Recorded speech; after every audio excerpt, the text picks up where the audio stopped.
Para ter acesso a esse audiobook completo, basta entrar em contato comigo e pedir para participar do nosso canal do Telegram. Para isso, leia o QR Code que está na tela, ou clique no link na descrição ou nos comentários desse vídeo. Por apenas R$ 10 por mês, lembrando que você pode cancelar a assinatura a qualquer momento sem problemas. Você terá acesso a esse e diversos outros audiobooks completos diariamente.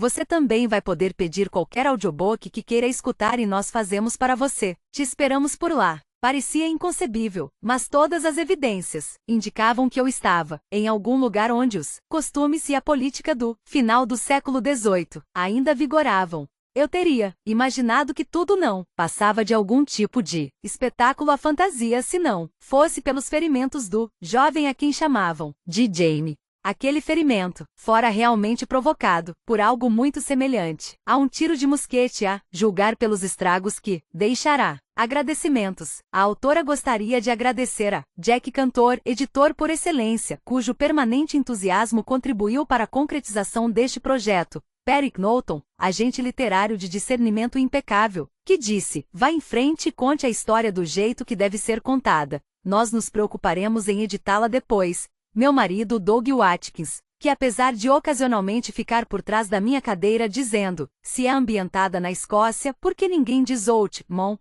Também passou boa parte do tempo correndo atrás das crianças e dizendo, mamãe está trabalhando, deixem-na em paz.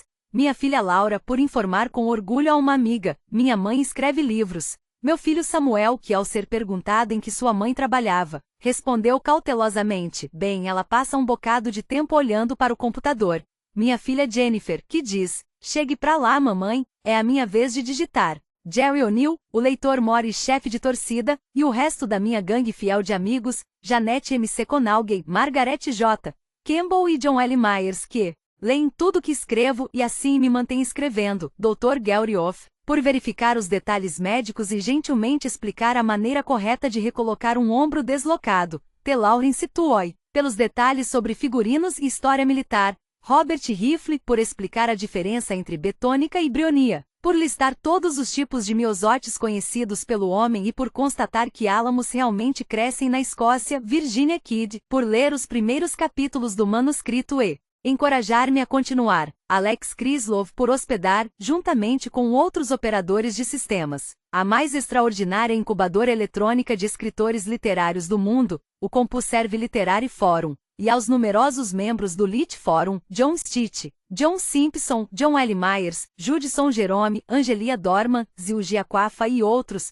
pelas canções folclóricas escocesas, poesia romântica em latim e por rirem e chorarem nas passagens certas. A memória de minha mãe, que me ensinou a ler. Jacqueline Six Gabaldon. Pessoas desaparecem o tempo todo. Pergunte a qualquer policial. Melhor ainda, pergunte a um jornalista. Os desaparecimentos fazem parte do dia a dia deles. Adolescentes fogem de casa. Crianças desgaram-se dos pais e nunca mais são vistas. Donas de casa chegam ao limite da paciência. Pegam o dinheiro das compras e um táxi para a estação de trem. Banqueiros internacionais mudam de nome e desaparecem na fumaça de seus charutos importados. Muitos dos desaparecidos serão encontrados por fim, vivos ou mortos. Afinal, os desaparecimentos têm explicação, quase sempre. PARTI, Inverness, 1945. RICUM e C. Cedilha. Não era um lugar muito provável para desaparecimentos, ao menos à primeira vista. A pousada da Sra. Baird era igual a milhares de outros estabelecimentos que ofereciam hospedagem e café da manhã nas Terras Altas, a região montanhosa da Escócia. Em 1945, limpa e tranquila, com papel de parede floral desbotado, assoalhos reluzentes e um aquecedor de água operado com moedas no banheiro. A Sra. Baird era atarracada e afável, e não fazia nenhuma objeção ao fato de Frank cobrir sua minúscula sala de visitas decorada com raminhos de rosas com as dezenas de livros e papéis com que ele sempre viajava. Encontrei a Sra. Baird no vestíbulo quando eu estava saindo. Ela me parou, pôs a mão rechonchuda em meu braço e deu leves toques nos meus cabelos. Nossa, Sra. Randall, não pode sair desse jeito. Vamos, deixe-me ajeitar aqui um pouco para você. Pronto, assim está melhor. Sabe, minha prima estava me falando de um novo permanente que ela fez. Fica lindo e dura que é uma beleza. Talvez devesse experimentar esse tipo da próxima vez. Não tive coragem de lhe dizer que a rebeldia dos meus cachos castanho-claros era obra exclusiva da natureza e não devida a qualquer negligência por parte dos fabricantes de permanente. Suas próprias ondas firmemente marcadas não sofriam de tal perversidade. Sim, farei isso, senhora Bair de Menti. Só estou indo à vila me encontrar com Frank.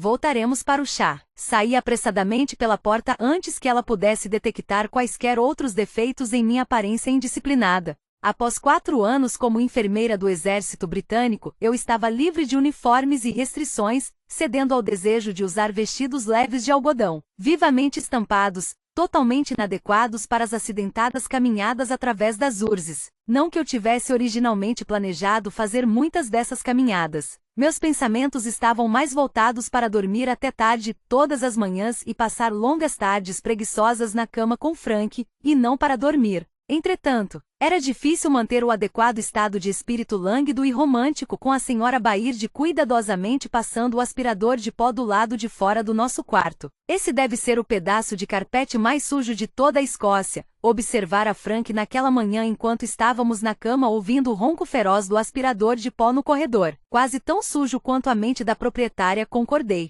Talvez devêssemos ter ido para Brighton, no fim das contas. Escolhemos as Terras Altas como roteiro de férias antes de Frank assumir o cargo de professor de História em Oxford, considerando que a Escócia de certa forma fora menos atingida pelos horrores físicos da guerra do que o resto da Grã-Bretanha e estava menos suscetível à frenética alegria pós-guerra que contagiava pontos turísticos mais populares. Mesmo sem discutir o assunto, acho que nós dois sentimos que era um local simbólico para restabelecermos nosso casamento. Nós nos casamos e passamos uma lua de mel de 2 dias nas Terras Altas, pouco antes da deflagração da guerra 7 anos atrás. Um refúgio tranquilo onde pudéssemos redescobrir um ao outro, pensamos, sem perceber que enquanto o golfe e a pesca são os esportes ao ar livre mais praticados da Escócia, a fofoca é o esporte de salão mais popular. E do jeito que chove na Escócia, as pessoas passam muito mais tempo dentro de casa. Aonde você vai? Perguntei, quando Frank atirou os pés para fora da cama. Detestaria ver a pobre velhinha decepcionada conosco, respondeu. Sentando-se na beirada da cama antiga, começou a balançar-se devagar para cima e para baixo, criando um rangido rítmico e penetrante. O ronco do aspirador de pó no corredor parou bruscamente. Após 1 ou 2 minutos balançando-se, ele deu um gemido alto e teatral e deixou-se cair para trás com uma vibração de protesto das molas. Não pude conter uma risadinha, abafada no travesseiro para não perturbar o silêncio sepulcral do lado de fora. Frank ergueu as sobrancelhas para mim. Você deveria gemer em êxtase, não dar risadinhas, repreendeu-me num sussurro. Ela vai achar que eu não sou um bom amante. Você vai ter que continuar por mais tempo do que isso se espera gemidos empolgados, respondi. 2 minutos não merecem mais do que uma risadinha. Que mulherzinha sem consideração. Eu vim aqui descansar, lembra? Preguiçoso. Nunca vai conseguir colocar o próximo ramo familiar em sua árvore genealógica se não mostrar um pouco mais de empenho. A paixão de Frank por genealogia era outra razão para termos escolhido as Terras Altas. Segundo um dos encardidos pedaços de papel que ele carregava de um lado para o outro, um antepassado seu tiver alguma coisa a ver com os acontecimentos naquela região em meados do século XVIII. Ou seria século XVII? Se eu acabar como um toco sem descendentes na minha árvore genealógica, sem dúvida será por culpa de nossa incansável anfitriã lá fora. Afinal, estamos casados há quase 8 anos. O pequeno Frank Jr. será perfeitamente legítimo sem precisar ser concebido na presença de uma testemunha. Se vier a ser concebido, falei pessimista. Ficáramos decepcionados mais uma vez na semana anterior à partida para nosso retiro nas Terras Altas. Com todo este ar puro revigorante, está comida saudável? Como poderíamos falhar? O jantar na noite anterior fora arenque frito, o almoço fora arenque em conserva, e o cheiro penetrante que agora bafejava pelo vão da escada sugeria com elevado grau de certeza que o café da manhã deveria ser arenque defumado. A menos que você esteja pensando em mais uma edificante performance para a senhora Baird sugerir, é melhor se vestir. Não vai se encontrar com aquele pastor às 10? O reverendo Reginald Wakefield, o vigário da paróquia local, deveria fornecer algumas fascinantes certidões de batismo para inspeção de Frank, sem mencionar a esfuziante perspectiva de que pudesse ter desenterrado alguns bolorentos despachos do exército ou algo parecido que mencionassem o tal antepassado famoso. Como é mesmo o nome daquele avô do seu tataravô? Perguntei. Aquele que andou fazendo besteira por aqui durante uma das rebeliões.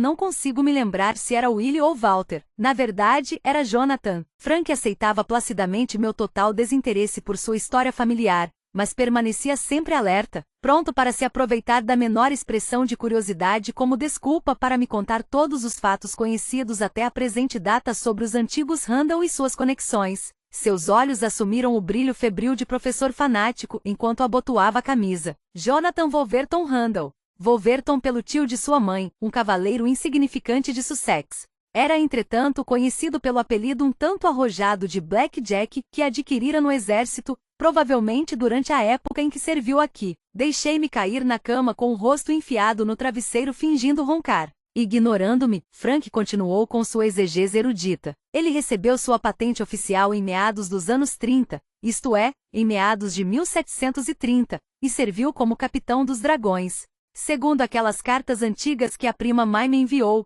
ele se saiu muito bem no exército. Uma boa escolha para um segundo filho, como você sabe. Seu irmão mais novo também seguiu a tradição tornando-se um vigário, mas ainda não encontrei muita coisa sobre ele. De qualquer modo, Jack Randall foi altamente elogiado pelo Duque de Sandringham por suas atividades antes e durante a conspiração jacobita de 1745. A segunda, como você sabe, detalhou ele em proveito dos ignorantes em sua plateia. Ou seja, eu, com o príncipe Charles Edward e toda aquela gente. Não estou totalmente certa de que os escoceses achem que perderam essa, interrompi, sentando-me e tentando domesticar meus cabelos.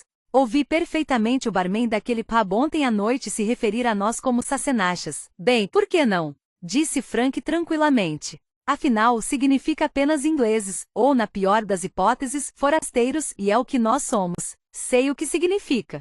Foi o tom que ele usou que me incomodou. Frank procurou um cinto na gaveta da cômoda. Ele só estava zangado porque eu disse que a cerveja estava aguada. Eu disse a ele que a verdadeira cerveja das terras altas exige que uma botina velha seja acrescentada ao tonel e que o produto final seja coado por uma cueca usada. Ah, isso explica o total da conta. Bem, eu disse isso com um pouco mais de tato, mas só porque a língua gaélica não possui uma palavra específica para ceroulas. Peguei as minhas próprias calcinhas, intrigada. Por que não? Os antigos celtas da Escócia não usavam roupa de baixo? Frank lançou-me um olhar malicioso. Nunca ouviu aquela velha canção sobre o que o escocês usa por baixo do kilt? Provavelmente não aqueles elegantes calções até os joelhos, respondi secamente. Talvez, enquanto você fica brincando por aí com vigários, eu saia em busca de algum habitante local usando saiote escocês e pergunte a ele. Bem, tente não ser presa, Claire. O reitor do St. Giles College não iria gostar nada disso. Na realidade, não havia ninguém perambulando de kilt pela praça central ou pelas lojas que a rodeavam.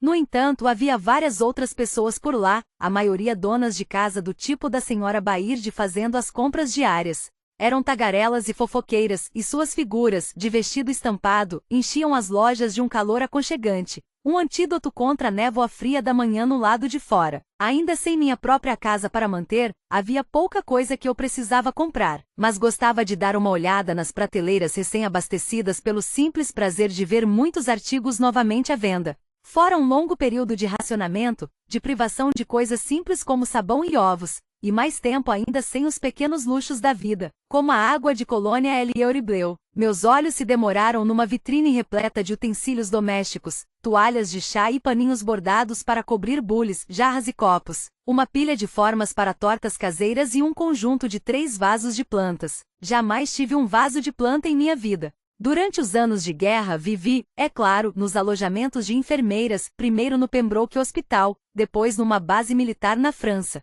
No entanto, mesmo antes disso, nunca moramos tempo suficiente num só lugar para justificar a compra de um artigo como esse. Se eu tivesse peça assim, reflete, tio Lamb a teria enchido de cacos de louças muito antes que eu pudesse chegar perto dela com um buquê de margaridas. Quentin Lambert Belchamp, que para seus alunos de arqueologia e para os amigos. Dr. Belchamp nos círculos acadêmicos em que ele transitava, lecionava e ganhava vida.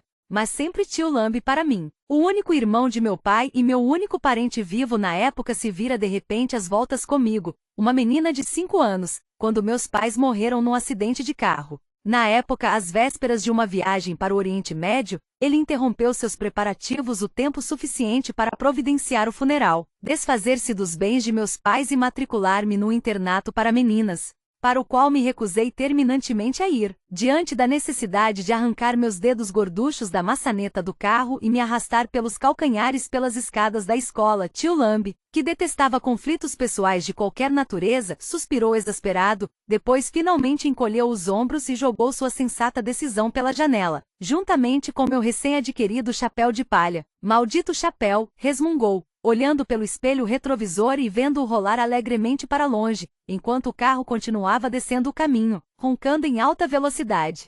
Sempre detestei chapéus femininos mesmo. Fixou em mim um olhar feroz e continuou. Só digo uma coisa, disse, em tom ameaçador. Você não pode brincar de boneca com minhas estatuetas de túmulos persas. Qualquer coisa menos isso. Entendeu? Fiz que sim com a cabeça feliz. E fui com ele para o Oriente Médio, para a América do Sul, para dezenas de sítios arqueológicos em todo o mundo. Aprendi a ler e escrever com os rascunhos dos artigos científicos, a cavar latrinas e ferver água e a fazer um sem número de outras coisas inadequadas para uma jovem bem-nascida, até encontrar o historiador atraente, de cabelos escuros, que tinha ido consultar tio Lambe a respeito de uma questão da filosofia francesa relacionada à prática religiosa egípcia. Mesmo depois de nosso casamento, Frank e eu continuamos levando a vida nômade de um jovem professor universitário, dividido entre congressos pela Europa e apartamentos temporários, até que a deflagração da guerra o enviou para o treinamento de oficiais na unidade de inteligência do Mi-6 e a mim para o treinamento de enfermeiras. Embora estivéssemos casados havia quase 8 anos, a nova casa em Oxford seria nosso primeiro lar de verdade. Enfiando a bolsa firmemente debaixo do braço, entrei com passos firmes na loja e comprei os vasos. Encontrei-me com Frank no cruzamento da High Street com a Jereside Road e começamos a subir por esta última. Ele ergueu as sobrancelhas diante das minhas compras. Vasos? Sorriu. Ótimo. Talvez agora você pare de colocar flores nos meus livros. Não são flores, são espécimes. E foi você quem sugeriu que eu me interessasse por botânica para ocupar minha mente. Agora que não sou mais enfermeira, lembrei a ele. É verdade. Assentiu com bom humor, mas eu não sabia que teria galinhos e folhas caindo no meu colo toda vez que abrisse uma obra de referência. O que era aquela coisa horrível, marrom e esfarelada, que você colocou no meu livro de Tuscum e Banks? Sabugueiro. Boa para hemorroidas. Preparando-se para minha iminente velhice, não é? Muito gentil de sua parte, Claire. Atravessamos o portão juntos rindo, e Frank parou para que eu subisse os estreitos degraus da entrada à sua frente. De repente agarrou-me pelo braço. Cuidado! Não pise nisso aí. Parei com o pé cuidadosamente erguido acima de uma grande mancha vermelho-amarronzada no degrau superior. Que estranho, disse. A senhora Baird esfrega os degraus todas as manhãs. O que você acha que pode ser isso? Frank se inclinou sobre o degrau, delicadamente procurando sentir o cheiro. Assim de improviso eu diria que se trata de sangue. Sangue. Recuei um passo. De quem? Olhei nervosamente para a casa. Você acha que a senhora Baird sofreu algum tipo de acidente? Não podia imaginar nossa imaculada anfitriã deixando manchas de sangue secando na soleira da porta, a não ser que uma enorme catástrofe tivesse ocorrido. Imaginei por um instante se a sala de visitas não estaria abrigando um assassino ensandecido, preparando-se naquele mesmo instante para saltar sobre nós com um grito arrepiante. Frank balançou a cabeça. Ficou na ponta dos pés para espreitar o jardim do vizinho por cima da cerca viva. Acho que não. Há uma mancha igual a essa na entrada da casa dos Collins também. É mesmo? Cheguei mais perto de Frank, tanto para olhar por cima da cerca quanto em busca de apoio moral. As terras altas dificilmente pareceriam um lugar provável para um assassinato em massa. Por outro lado, eu duvidava que essas pessoas usassem qualquer tipo de critério lógico ao escolher o local do crime. Isso é um tanto desagradável. Observei. Não havia nenhum sinal de vida na casa ao lado. O que você acha que aconteceu? Frank franziu a testa, pensando, depois bateu a mão rapidamente na perna, como se tivesse uma súbita inspiração. Acho que sei. Espere um instante. Partiu em direção ao portão e começou a descer a rua quase correndo, deixando-me desamparada na entrada da casa. Voltou logo depois, radiante com a confirmação. Sim, isso mesmo, tem que ser. Aconteceu em todas as casas deste lado da rua. O quê? A visita de um maníaco homicida? Perguntei um pouco espidamente, ainda nervosa por ter sido bruscamente abandonada sozinha, na companhia apenas de uma grande mancha de sangue. Frank riu. Não, um sacrifício ritual. Fascinante. Estava de 4 na grama, examinando atentamente a poça de sangue. Aquilo não me parecia nada melhor do que um maníaco homicida. Agachei-me ao lado dele, contorcendo o nariz diante do cheiro. Ainda era cedo para moscas, mas 2 mosquitos das terras altas, grandes e lentos, giravam em torno da mancha. O que quer dizer com sacrifício ritual? Indaguei. A senhora Baird frequenta a igreja, assim como todos os seus vizinhos. Isso aqui não é um monte dos druidas ou algo semelhante, sabe? Levantou-se, limpando os pedacinhos de grama das calças. Você é que não sabe, meu bem, disse ele. Não há nenhum lugar na Terra com mais magia e superstições antigas influenciando o cotidiano das pessoas do que as terras altas. Com ou sem igreja, a senhora Baird acredita nas lendas dos povos antigos, assim como todos os seus vizinhos. Apontou para a mancha com o bico do sapato perfeitamente engraxado. O sangue é de um galo preto, explicou satisfeito. As casas são novas, você sabe. Pré-fabricadas. Olhei-o friamente. Se você acha que isso explica tudo, pense melhor. Que diferença faz a idade das casas? E afinal, onde está todo mundo? No pub, eu acho. Vamos até lá verificar? Tomando-me pelo braço, conduziu-me pelo portão e começamos a descer a Gereside Road. Antigamente, explicou ele conforme andávamos. E não faz tanto tempo assim, quando construíam uma casa, era costume matar alguém e enterrá-lo nos alicerces, como uma oferenda aos espíritos da terra. Sabe, ali ele lançará os alicerces em seu primogênito e em seu filho mais novo erguerá os portões. Isso é antigo como os montes. Estremeci diante da citação. Nesse caso, suponho que seja bem mais moderno e compreensível que estejam usando galinhas. Já que as casas são relativamente novas, nada foi enterrado debaixo delas e os moradores agora estão tentando remediar a omissão. Exatamente. Frank parecia satisfeito com meu progresso e deu uns tapinhas nas minhas costas. Segundo o vigário, muitos dos habitantes locais acham que a guerra foi em parte causada pelo fato de as pessoas estarem abandonando suas raízes e deixando de tomar as devidas precauções, como enterrar oferendas sob os alicerces das casas ou queimar espinhas de peixes na lareira. Exceto de adoques, é claro, acrescentou ele contentemente distraído. Sabia? Ou você nunca mais pescará um. Em vez disso, sempre enterre as espinhas de um adoque. Vou me lembrar disso, prometi. Diga-me o que se deve fazer para nunca mais ver um arenque e eu o farei imediatamente. Ele balançou a cabeça, absorto em um de seus acessos de lembrança, aqueles breves períodos de êxtase erudito quando ele perdia o contato com o mundo à sua volta, completamente empenhado em evocar conhecimentos de todas as fontes. Não sei nada sobre arenques, disse, distraído. Mas para ratos, penduram-se ramos de chopo tremedor por toda parte. Chopo tremedor na casa, e você nunca verá um rato, como se diz. Quanto a corpos nos alicerces, é daí que vêm muitos dos fantasmas locais. Conhece Montiralde, a casa grande no final da High Street? Há um fantasma lá, um operário que trabalhava na construção da casa e foi assassinado em sacrifício para os alicerces em algum momento do século XVIII. Isso, na verdade, é bastante recente, acrescentou pensativo. Disse que por ordem do dono da casa, uma parede foi construída primeiro, depois um bloco de pedra foi empurrado de cima da parede sobre um dos operários. Provavelmente algum sujeito de que ninguém gostava foi escolhido para o sacrifício. Então ele foi enterrado no porão e o resto da casa foi construído sobre ele. Agora assombra o porão onde foi assassinado, exceto na data de aniversário de sua morte e nos 4 dias antigos. Dias antigos? As festividades dos povos antigos da região, explicou ele, ainda perdido em suas anotações mentais. Ogmanay, ou seja, o Ano Novo, o Midsummer Day, que é o solstício de verão, o Beltane Festival da Primavera, e o All Hallows, que corresponde ao nosso Halloween. Os druidas, os Beckers da Idade da Pedra e os antigos Pictos. Todos celebravam as festas dos fogos e as festas do sol, pelo que sabemos.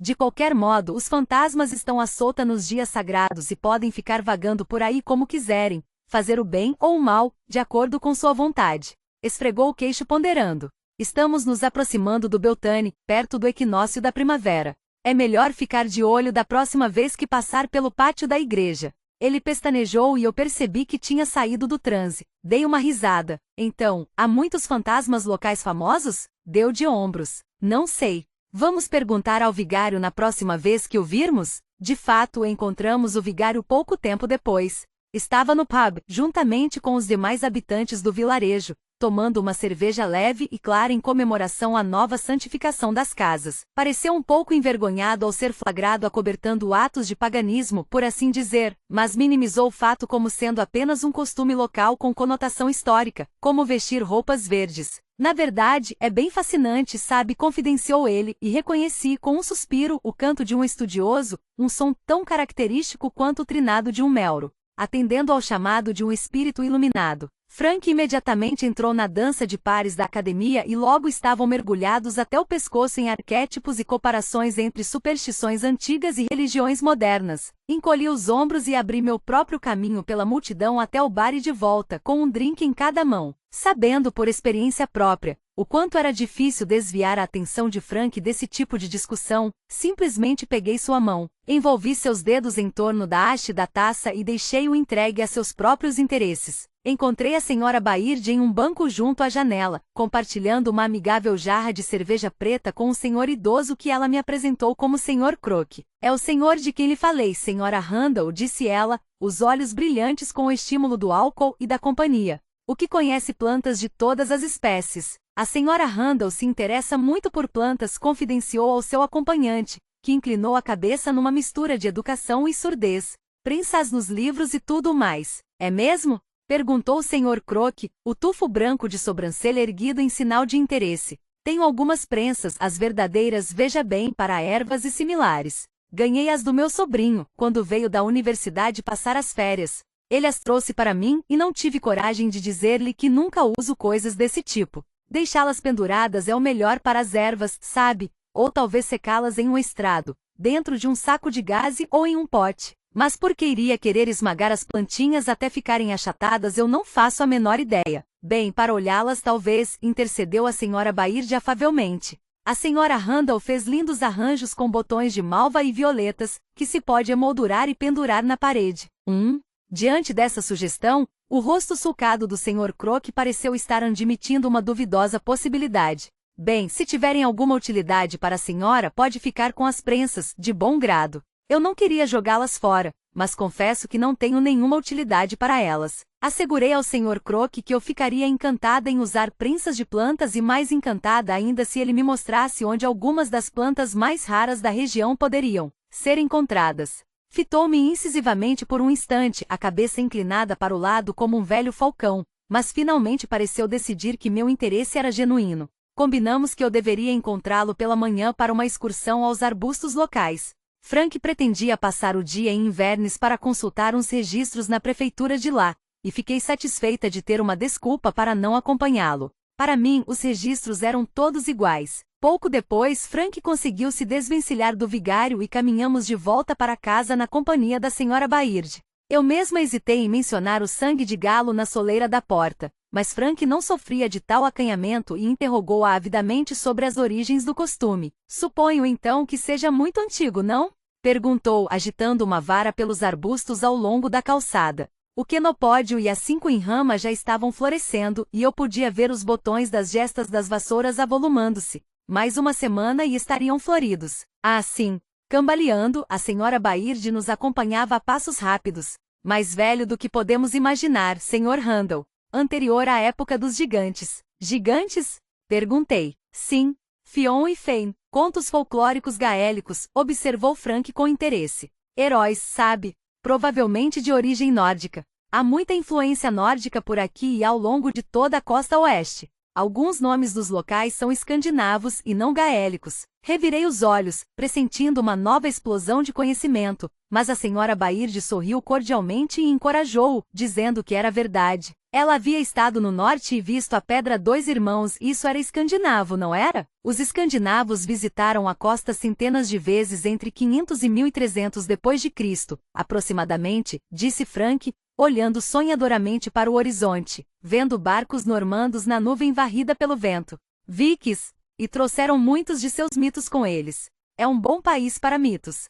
As coisas parecem criar raízes aqui. Nisso eu podia acreditar. O crepúsculo se aproximava, assim como uma tempestade. Na estranha luz sob as nuvens, até as casas totalmente modernas ao longo da rua pareciam tão antigas e sinistras quanto a desgastada pedra do povo picto que ficava a uns 30 metros de distância, guardando a encruzilhada havia 1000 anos. Parecia uma boa noite para ficar em casa com as persianas fechadas, em vez de permanecer confortavelmente sentada na sala de visitas da Sra. Baird, vendo imagens estereoscópicas de Pearl Harbor. Entretanto, Frank preferiu comparecer ao seu compromisso com o Sr. Banbridge, um tabelião com interesse em registros históricos locais, para tomar um xerez. Lembrando-me do encontro anterior que tivera com o Sr. Banbridge, resolvi permanecer em casa com Pearl Harbor. Procure voltar antes da tempestade, disse a Frank, dando-lhe um beijo de despedida. E dê lembranças minhas ao Sr. Banbridge.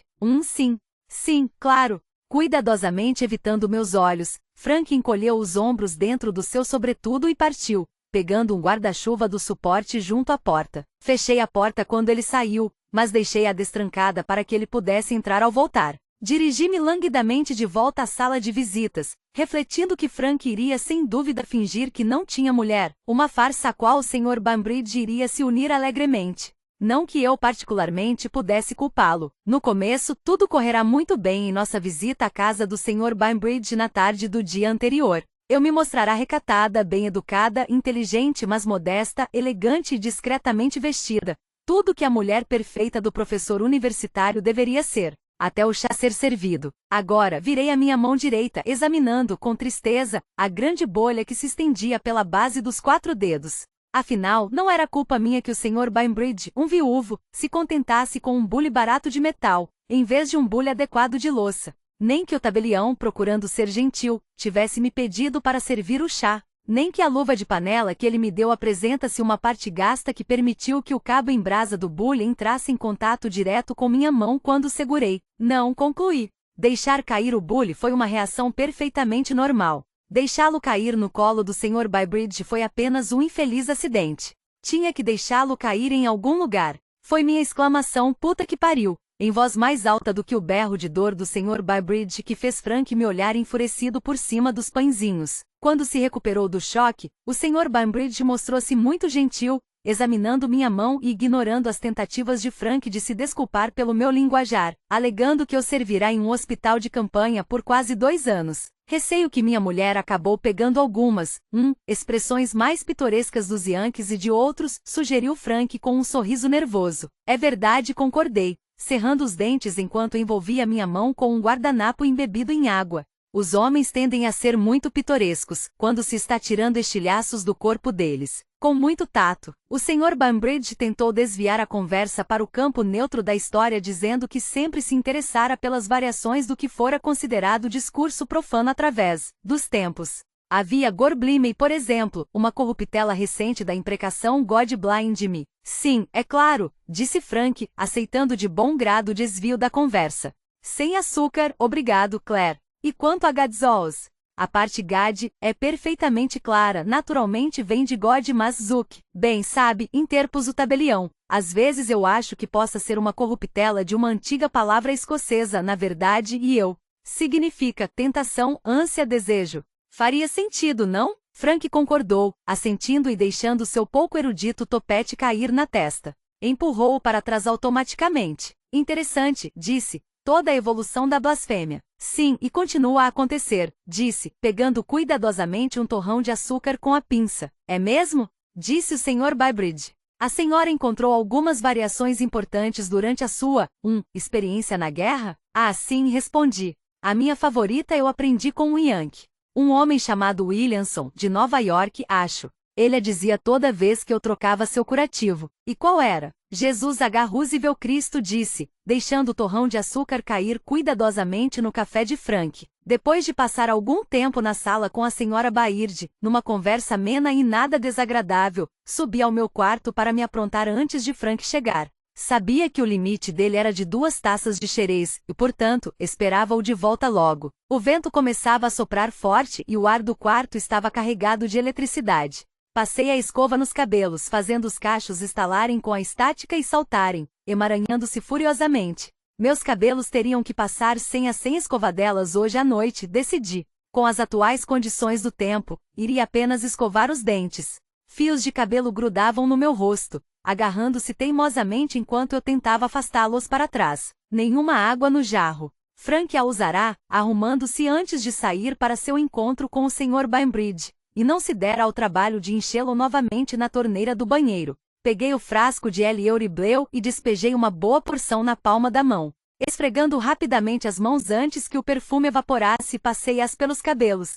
Despejei mais um pouco na escova e penteei os cachos para trás das orelhas. Bem, assim estava melhor, pensei, girando a cabeça de um lado para o outro para examinar os resultados no espelho manchado. A umidade dissipara a eletricidade dos meus cabelos, de modo que eles agora flutuavam em ondas brilhantes e pesadas em volta do meu rosto. O álcool evaporado deixará um perfume muito agradável no ar. Frank iria gostar, pensei. Eliorebleu era sua colônia favorita. De repente o clarão de um relâmpago bem próximo, seguido imediatamente pelo estrondo de um trovão, fez com que todas as luzes se apagassem. Praguejando baixinho, comecei a tatear dentro das gavetas. Em algum lugar eu vira velas e fósforos. A queda de energia elétrica era uma ocorrência tão frequente nas terras altas que as velas constituíam um suprimento indispensável em todos os quartos de hotéis e hospedarias. Eu as vira até mesmo nos hotéis mais elegantes, onde eram perfumadas com madressilvas e apresentadas em castiçais de vidro fosco com pingentes brilhantes.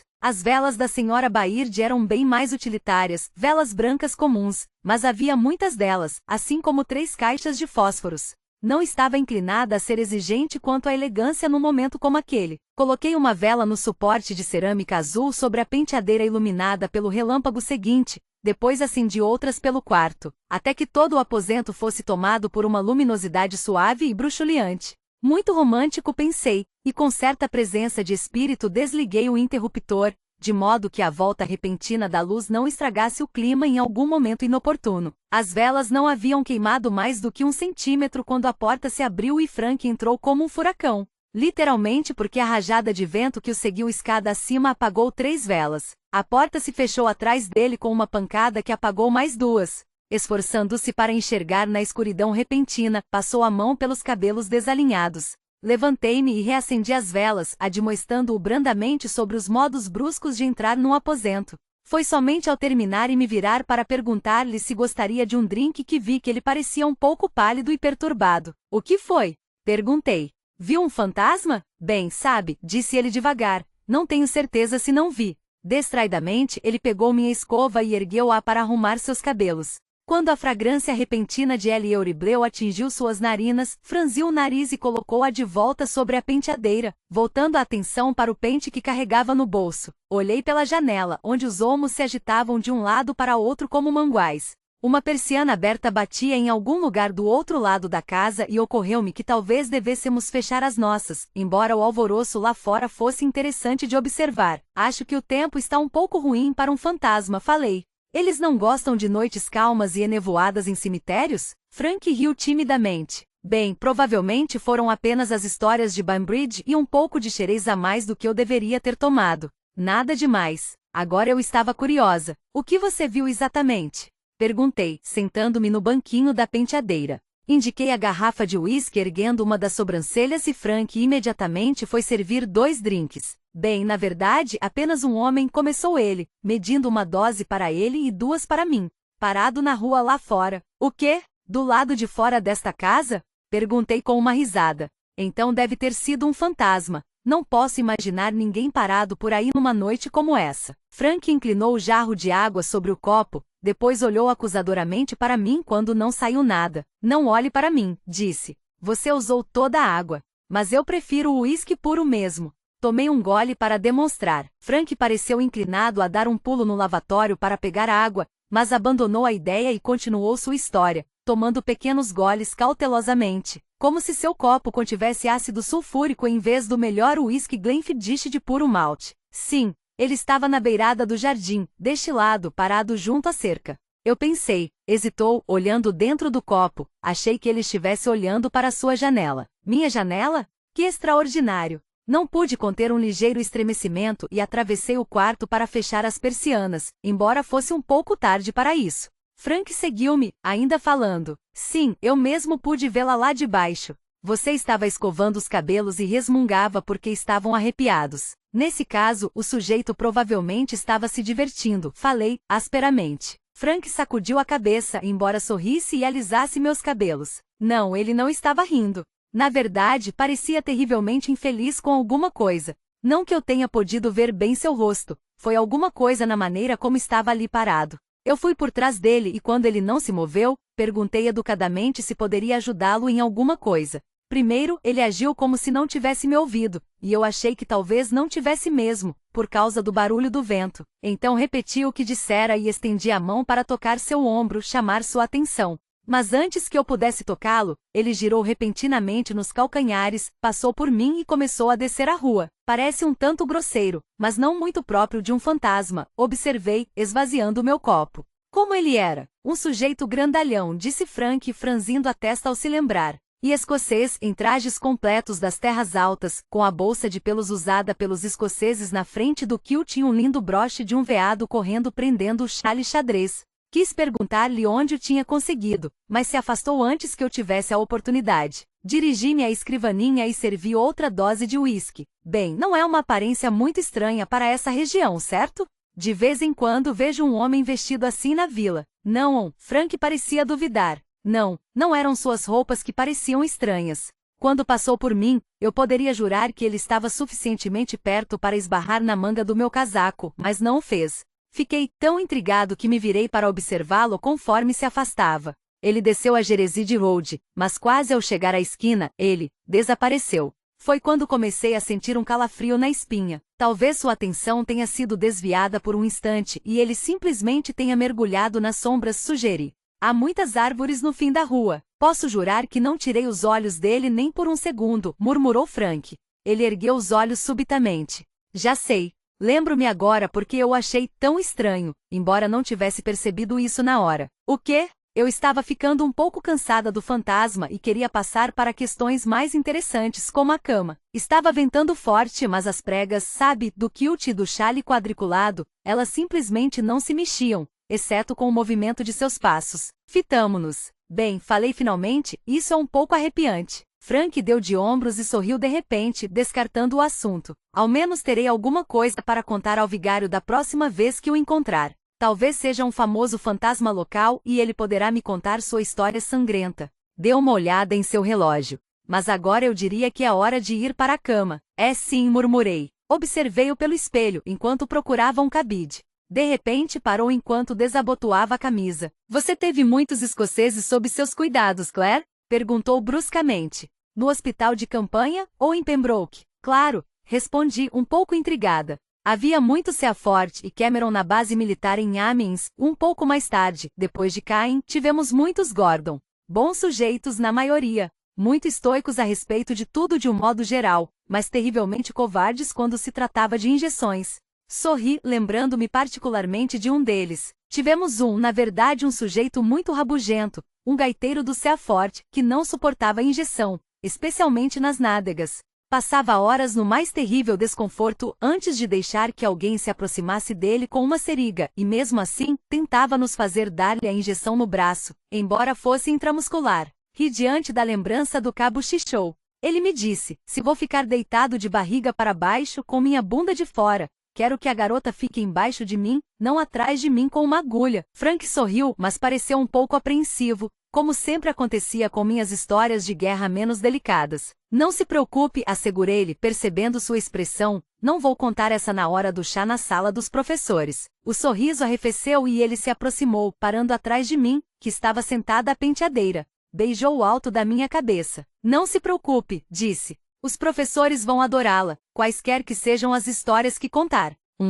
Seus cabelos estão com um perfume delicioso. Gosta? Em resposta, suas mãos deslizaram para frente por cima dos meus ombros, segurando meus seios na camisola fina. Eu podia ver seu rosto acima do meu no espelho, o queixo descansando sobre a minha cabeça. Gosto de tudo em você, disse ele com a voz rouca. Você fica linda à luz de velas. Seus olhos são como xerez no cristal e sua pele brilha como marfim. Uma feiticeira à luz de velas, é o que você é. Talvez eu devesse apagar as lâmpadas permanentemente. Fica difícil ler na cama, disse, o coração começando a acelerar. Posso pensar em coisas melhores para fazer na cama, murmurou. É mesmo? Indaguei, levantando-me e virando-me para passar os braços em volta de seu pescoço. Como que, por exemplo? Algum tempo depois, aconchegados por trás das persianas fechadas, ergui minha cabeça dos seus ombros e disse: Por que você me perguntou aquilo?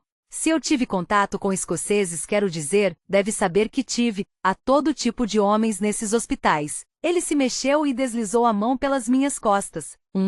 Ah, por nada, na verdade. É que quando vi aquele sujeito lá fora, ocorreu-me que pudesse ser. Hesitou, apertando-me mais um pouco em seus braços. Você sabe, que pudesse ser alguém de quem você cuidou, talvez. Talvez tivesse ouvido falar que você estava aqui e veio vê-la, algo assim. Nesse caso, disse de modo prático, porque ele não entraria e pediria para me ver. Bem, a voz de Frank pareceu muito descontraída. Talvez ele não quisesse dar de cara comigo. Ergui-me sobre um dos cotovelos, fitando-o. Havíamos deixado uma vela acesa e eu podia enxergá-lo bem. Virara a cabeça e olhava distraidamente para a cromolitografia do príncipe Charles Edward com a qual a senhora Baird achará apropriado decorar nossa parede. Agarrei seu queixo e virei seu rosto para mim. Ele arregalou os olhos, simulando surpresa. Está querendo dizer, indaguei, que o homem que viu lá fora era alguma espécie de... Hesitei, em busca da palavra certa. Ligação? Sugeriu, solícito. Amorosa de minha parte? Concluí. Não, claro que não, afirmou de maneira pouco convincente. Retirou minhas mãos de seu rosto e tentou me beijar, mas agora foi a minha vez de virar o rosto. Contentou-se em puxar-me de volta para deitar a seu lado na cama. É que, começou. Bem, você sabe, Claire, foram 6 anos. E nos vimos apenas 3 vezes e apenas por um dia na última vez. Não seria extraordinário se, quero dizer, todos sabem que médicos e enfermeiras ficam sob um terrível estresse durante as emergências e bem, é apenas que bem, eu compreenderia, sabe, se alguma coisa, de natureza espontânea. Interrompi aquela lenga-lenga desvencilhando-me do seu abraço e saltando para fora da cama. Acha que fui infiel a você? Indaguei. Acha? Porque se acha, pode sair deste quarto agora mesmo. Ir embora desta casa. Como ousa insinuar tal coisa? Eu estava furiosa e Frank, sentando-se na cama, estendeu os braços tentando me acalmar. Não toque em mim. Retruquei. Apenas me diga. Você acha, diante do fato de um estranho estar olhando para minha janela, que eu tenha tido algum caso amoroso com um dos meus pacientes? Frank se levantou da cama e me envolveu em seus braços. Permaneci petrificada como a mulher de Lot, mas ele insistiu, acariciando meus cabelos e esfregando meus ombros da maneira que sabia que eu gostava. Não, eu não acho nada disso, disse ele com firmeza. Puxou-me para mais junto dele e eu relaxei um pouco, embora não o suficiente para abraçá-lo. Após um longo tempo murmurou nos meus cabelos. Não, eu sei que você nunca faria tal coisa. Só quis dizer que ainda que tivesse feito, Claire, não faria nenhuma diferença para mim. Eu a amo. Nada do que você tenha feito jamais vai me impedir de amá-la. Tomou meu rosto nas mãos. Apenas 10 centímetros mais alto do que eu, ele podia olhar diretamente dentro dos meus olhos sem dificuldade, e disse brandamente, me perdoa? Senti seu hálito quente, ligeiramente perfumado com o amargor do Glenfiddich no meu rosto, e seus lábios, cheios e convidativos, ficaram perturbadoramente próximos. Outro relâmpago do lado de fora anunciou o súbito irrompimento da tempestade e uma chuva estrondosa começou a açoitar o telhado. Devagar, passei os braços em torno de sua cintura. O verdadeiro perdão não é forçado, disse, mas cai como suave sereno do céu. Frank riu e olhou para cima. As diversas manchas no teto eram um mau agouro para as perspectivas de podermos dormir secos a noite toda. Se está é uma amostra do seu perdão, disse ele, detestaria ver a sua vingança. A tempestade ecoou como um ataque de morteiros como se respondesse às suas palavras, e nós dois rimos, descontraídos outra vez. Somente mais tarde, ouvindo sua respiração regular ao meu lado, foi que comecei a pensar. Como eu disse, não havia nenhuma prova que implicasse infidelidade de minha parte. De minha parte. Mas 6 anos, como ele dissera, era um longo tempo. 2. MUNUNTUDIPIDRAS. O Sr. Croc veio me buscar, como combinado, pontualmente às 7 horas da manhã seguinte. Assim poderemos pegar o sereno nos botões de ouro, não é, menina? Disse ele, piscando para mim como um velho galanteador. Veio numa motocicleta, aproximadamente da sua própria idade, para nos transportar ao campo. As prensas de plantas estavam cuidadosamente amarradas às laterais de sua enorme máquina, como para-choques de um rebocador. Foi uma lenta excursão pelo campo tranquilo, ainda mais sossegado em contraste com o ronco estrondoso da moto do Sr. Croc, repentinamente silenciado. Descobri que o velho senhor realmente possuía um grande conhecimento das plantas locais. Não só onde elas podiam ser encontradas, mas suas propriedades medicinais e a maneira de prepará-las. Lamentei não ter levado um bloco de anotações para registrar tudo, mas ouvi atentamente a voz entrecortada e procurei gravar as informações na memória. Enquanto guardava nossos espécimes nas pesadas prensas, paramos para fazer um lanche ao sopé de uma curiosa colina de topo plano, verde como a maioria de suas vizinhas, com as mesmas saliências e escarpas rochosas. Tinha algo diferente. Um caminho bem usado que subia por um dos flancos e desaparecia bruscamente atrás de um afloramento de granito. O que há lá em cima? Perguntei, apontando com um sanduíche de presunto. Parece um local difícil para um piquenique. Ah, o Sr. Croc olhou para a colina. Essa é a Craig Nadu, menina. Eu pretendia mostrar-lhe depois do lanche. É mesmo? Há alguma coisa especial a respeito desta colina? Ah, sim, respondeu ele, recusando-se a dar maiores detalhes e dizendo meramente que eu veria quando chegasse lá. Eu tinha algum receio quanto à sua habilidade de subir um caminho tão íngreme, que logo se desvaneceu quando eu me vi arquejante, seguindo em seu rastro. Finalmente, o Sr. Croc estendeu a mão e puxou-me para cima da beira do monte. Aí está. Fez um gesto amplo com a mão, como se fosse o proprietário. Ora, é um monumento megalítico! Exclamei, encantada. Um círculo de pedras em miniatura. Por causa da guerra, já fazia vários anos que eu viajara à planície de Salisbury, mas Frank e eu visitamos Stonehenge logo depois de casados. Como os outros turistas andando maravilhados entre os enormes blocos de pedra verticais do monumento, ficamos boquiabertos diante da pedra do altar, onde os antigos druidas realizavam seus terríveis sacrifícios humanos, anunciará o sonoro guia turístico com seu sotaque cockney a um grupo de turistas italianos, que cuidadosamente tirava fotografias do bloco de pedra de aparência bastante comum, com a mesma paixão pela exatidão que fazia com que Frank arrumasse as gravatas no cabide de modo que as pontas ficassem exatamente da mesma altura. Percorremos até mesmo a circunferência do círculo, medindo os passos entre os buracos Z e os buracos Y e contando os dintéis no círculo de Sarsen, o anel mais externo das monstruosas pedras verticais. 3 horas depois, sabíamos quantos buracos Y e Z havia, 59, se quer saber. Eu não quis, mas continuávamos sem fazer ideia da finalidade da estrutura, da mesma forma que as dezenas de arqueólogos profissionais e amadores que se arrastaram por aquele sítio nos últimos 500 anos. Não por falta de opiniões, é claro. A vida entre acadêmicos ensinara-me que uma opinião bem expressada em geral é melhor do que um fato mal expressado no que diz respeito a progresso profissional. Um templo, um cemitério, um observatório astronômico, um local de execução, daí o nome inadequado de Pedra do Massacre, inclinada para o lado, semi-enterrada em seu próprio buraco. O mercado a céu aberto. Gostei dessa última sugestão, visualizando donas de casa megalíticas caminhando entre os dintéis, cestos nos braços, analisando o verniz do último carregamento de vasos e cerâmica vermelha, e ouvindo com ceticismo os proclames de padeiros da Idade da Pedra e de vendedores de contas de âmbar e de pás feitas com ossos de servos. A única coisa que, a meu ver, contrariava essa hipótese era a presença de corpos sob a pedra do altar e restos humanos incinerados nos buracos Z. A menos que fossem os desafortunados restos mortais de mercadores acusados de roubar os fregueses no peso, parecia um pouco anti-higiênico enterrar pessoas no mercado. Não havia nenhum sinal de sepultamento no círculo de pedras em miniatura no topo desta colina.